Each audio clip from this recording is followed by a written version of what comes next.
Zee 24 तास एक पाऊल पुढे।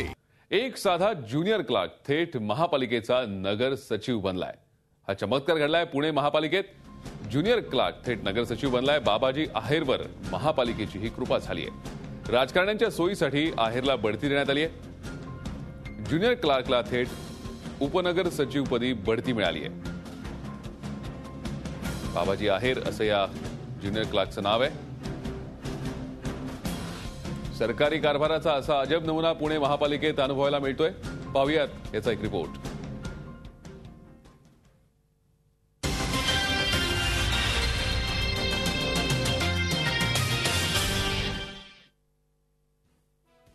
पुणे महापालिकेत काम करणारे हे आहेत बाबाजी आहेर। त्यांचं सध्याचं पद आहे ज्युनियर क्लार्क, पण ते काम करतात मात्र उपनगर सचिवांचं, कारण त्यांच्याकडे या पदाची तात्पुरती जबाबदारी सोपवण्यात आली आहे।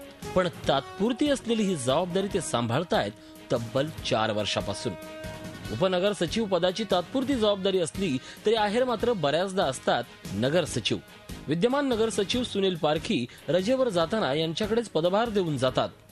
विद्यमान नगर सचिव सुनील पारखी यांचं रजेवर जाणं देखील एक गौड बंगाल आहे, कारण मागील वर्षभरात साधारण 15 वेळा ते रजेवर होते आणि या सर्व काळात आहेर नगर सचिव पदाचं काम पाहत होते।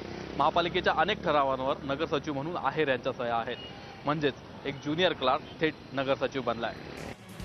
ज्युनियर क्लार्क ते नगर सचिव बनण्याचा या महाशयांचा प्रवासही तेवढाच धोकादायक आहे।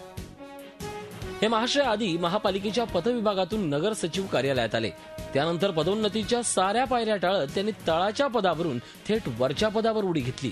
हे सर्व घडलं ते आहेर यांच्यावर असलेल्या स्थायी समितीच्या कृपेनं। विशेष म्हणजे हा सर्व प्रकार नियमबाह्य आहे असा अभिप्राय महापालिकेच्या विधी सल्लागार कार्यालयानं दिला असतानाही सर्व नियम डावलून या महाशयांना आधी बदली आणि त्यानंतर मोठी बढती देण्यात आली आहे। याबद्दल आम्ही महापालिकेकडे विचारणा केल्यानंतर उत्तर द्यायला टाळाटाळ करण्यात आली। लीगल इलिगल हे प्रशासनाने ठरवायचं असतं, ते ठरवण्याची यंत्रणा स्थायी समितीकडे नाहीये। त्यामुळे असे जर काही ठराव बेकायदा झाले असतील तर ते विखंडित करण्याची स्वतःहून किंवा विखंडित करण्यासाठी राज्य शासनाकडे पाठवण्याची ही आयुक्तांची जबाबदारी आहे। ते जर ते मानत असतील की माझी काही जबाबदारी नाही तर हे पूर्णपणे चुकीचं आहे। आहेर यांची नियुक्ती नियमबाह्य आहे हे तर स्पष्ट दिसतंय, पण तरीही हेच महाशय या पदावर का हवेत हे जाणून घेणंही तेवढंच महत्वाचं आहे। याचं कारण दडलंय नगर सचिव कार्यालयात।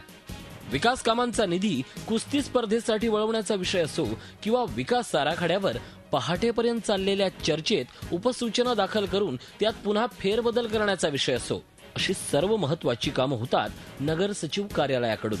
मग अशी नियमबाह्य कामं करायला ऐकणारीच व्यक्ती हवी ना। आहेर राजकारण्यांची गरज पूर्ण करतात आणि त्या बदल्यात राजकारण्यांनी त्यांना नियमबाह्य पद बहाल करून अभय दिलंय।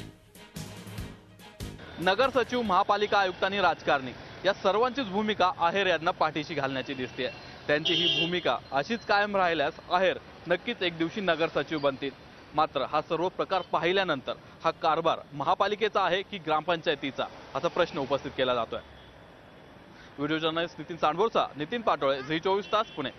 झी 24 तास एक पाऊल पुढे।